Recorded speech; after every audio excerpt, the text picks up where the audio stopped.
bottle gourd sagu. In a cooker pan, I am putting in the finely cut bottle gourd. I am going to add in the water, little bit of salt. I can close the lid and for 1 whistle.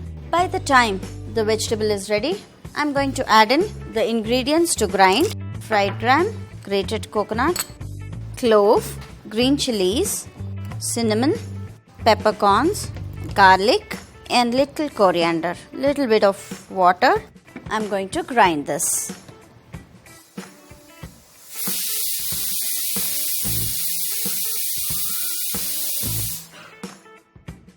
Now the cooker is cool enough. Now I am adding the grinded masala. So according to the taste, little more salt. While this is boiling, I am going to make the seasoning for this. In a wok, I am going to add in little bit of oil, some mustard seeds, few curry leaves,